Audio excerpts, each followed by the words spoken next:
As distinguished as creatures coming out to play in the twilight of creation, human faces intelligent and suffering, turned upward, entering the trees, the charismatic megafauna. Polar bears, moose, rippling massive flanks to shake loose biting flies. The fox and the vixen, the leopard dazzling in his camouflage, breaking the urgent glass. In the underlayer of humus and moss and broken clay, the cryptogram, the earthworms turning between wizardly fingers of the forest, managed growth of the second order, the third.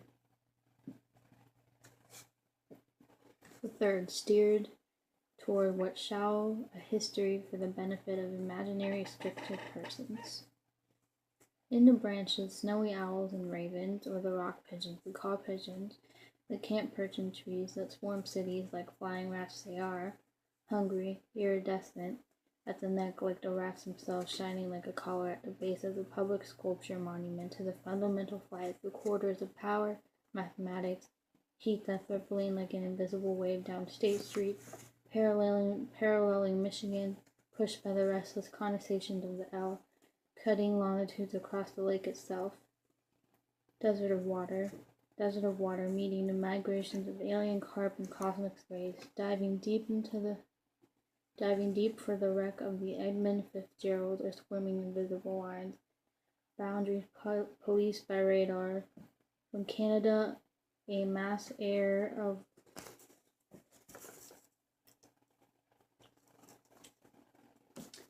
From Canada, a mass of air launched by minute variations in temperature push and pull over heat islands, carbon dioxide absorption, ozone exhaustion, invisible and intervening like a god. That which manifests through its action on substance, not itself. Substance. Weak forces, atmospheres, unnamed animal species gone extinct. Whole genuses, silent, unknown kingdoms and principalities, coral reefs burn black like the crouched and burdened angels. Muscular sketches of our vacancy as the etching by Blake horizontal, the spiritual body dividing like a hyphen, the upper from the lower. The upper from the lower, phatic messenger between us, inhuman round eyes fixed on nothing, on suffering. Folly, sporting events, on Gaza. Wings outstretched to bandage the eyes of heaven, our eyes, as they would bandage the wound of a headless child or conceal the strength of people from their weaknesses.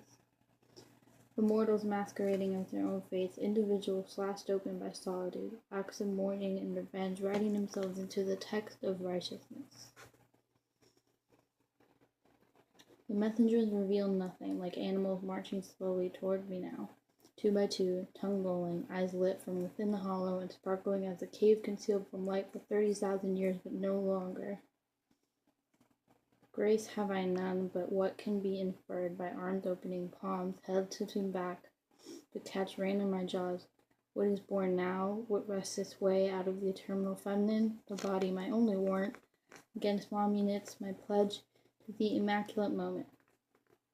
What is born is not of me, or of we, or of God, or animals. It is a wing, it is fleeting. It masks my eye until the thunder comes to open the openness over all. So our poem was Animals by Joshua Corey. As the extinguished, as creatures coming out to play in the twilight of creation, I thought this could either be referencing towards the creation of the world, like Adam and Eve, or it could be referencing industry. Human faces intelligent and suffering turned upward, entering the trees. The charismatic megafauna, which megafauna means a large group of mammals in a particular region. Polar bears, moose, rippling massive flanks to shake loose biting flies, the fox and the vixen, the leopard dazzling in his camouflage, breaking the urgent glass. And I thought breaking the urgent glass was like breaking the glass ceiling, which is like boundaries that need to be broken. In the underlayer of humus and moss and broken clay, the cryptogams, the earthworms turning between the wizardly fingers.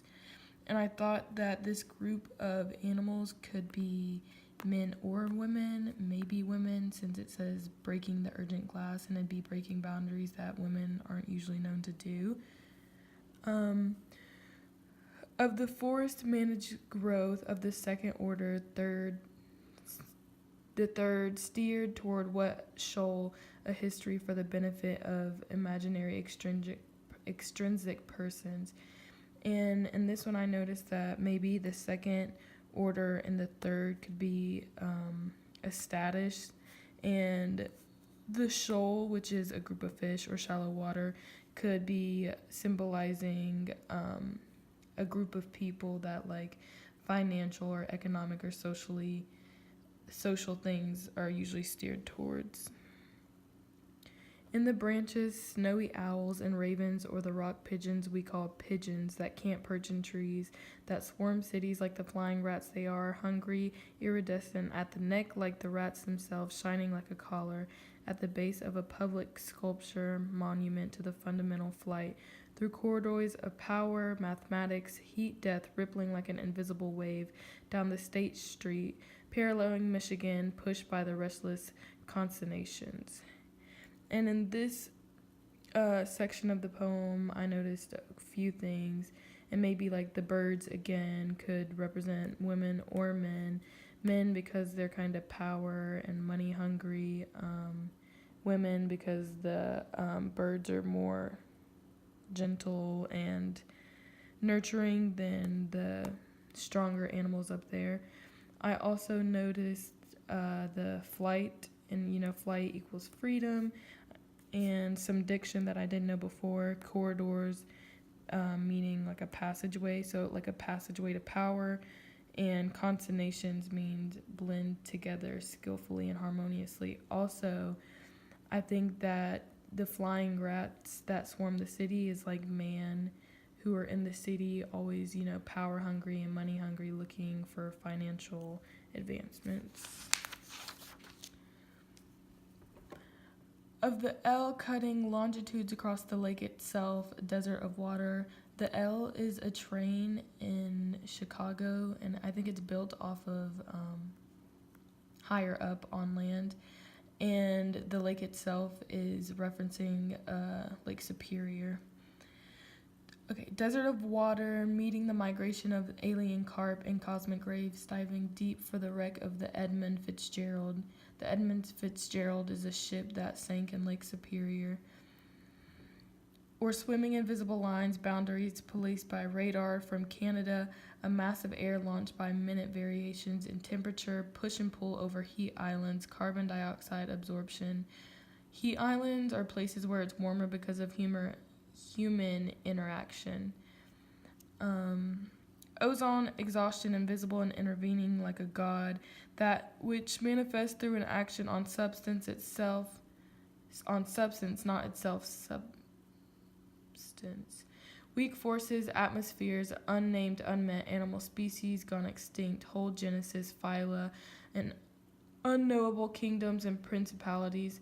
Coral reefs burned black like the crouched and burdened angels, muscular sketches of our vacancy as in an etching by Blake, horizontal, the spiritual body, dividing like a hyphen, the upper from the lower, phatic messenger of betweenness. Inhuman round eyes fixed on nothing, on suffering, folly, sporting events, on Gaza, wings outstretched to bandage the eyes of heaven, our eyes, as they would bandage the wound of a headless child or conceal the strength of people from their weaknesses, the mortals masquerading as their own fates. So in this, I noticed that it says coral reefs burned black like the crouched and burdened angels. I think this is talking about how the Great Barrier Reef died recently. It's not as beautiful as it once was. And also down here, it says inhuman round eyes fixed on nothing, on suffering, folly, sporting events, on Gaza. I think this might be a criticism against men and how sometimes they don't focus on things that should be. They focus on stuff that doesn't really matter. And also down here, masquerading, another word diction that I knew what it was, but it means pretending to be someone they're not. Individuals slashed open by solitude, acts of mourning and revenge, writing themselves into the text of righteousness. The messengers reveal nothing like the animals marching slowly toward me now, 2 by 2, tongues lolling, eyes lit from within, hollow and sparkling as a cave concealed from light for 30,000 years. But concealed no longer, grace have I none, but what can be inferred by arms opening, palms, head tilting back to catch rain in my jaws. In this section, I noticed a few things. Diction, solitude means alone. And also, I think that writing themselves into the text of righteousness could be referencing the Bible. And the messengers reveal nothing like the animals marching slowly towards me now, 2 by 2. Could also be a biblical reference like the Noah's Ark, because he had to bring 2 of each animal. What is born now, what rests its way, out of the eternal feminine, the body my only warrant, against monuments my pledge to the immaculate moment. What is born is not of me or the we, or of God or animals. It is a wing bleeding, its mask my eyes until the thunder comes to open the openness over all. Now in the slack section, a few things I notice is that it says, by arms opening, palms, head tilting back to catch rain in my jaws. I thought this might be a Christ reference, because if you think about someone who has their arms opening, their palms out, and their head tilting back, it kind of looks like Christ, on the cross. Another thing is some diction. Rest means to seize or to pull away. And also the eternal feminine is like a concept that men and women are inherently different and it can't be changed. Women are more erotic, birthing, nurturing, and private and modest. Men are, the opposite, being public and impulsive and just acting out just based on what they want to do. Some other things is that wing, it may be symbolizing, flight, freedom, spirituality, intelligence, or a beginning. And then when it says, it masked my eyes until the thunder comes, I think the thunder might be foreshadowing or symbolizing change, danger, and ignorance. And so I also analyzed the poem by doing soapstone. I think the speaker is the author. The occasion is a time where social and economic change is taking place, maybe between men and women, or maybe just in general. The audience, I think, is citizens of the world, or people looking to further learn about socioeconomics. I think the purpose is to express the speaker's ideas of social, cultural, and economic factors of the world, maybe start a change. And I think the subject is socioeconomic landscape, or change, and how and why social and economic factors affect each other. And I think the tone was criticizing, because maybe it was criticizing man a little bit, candid, complex, and intense. And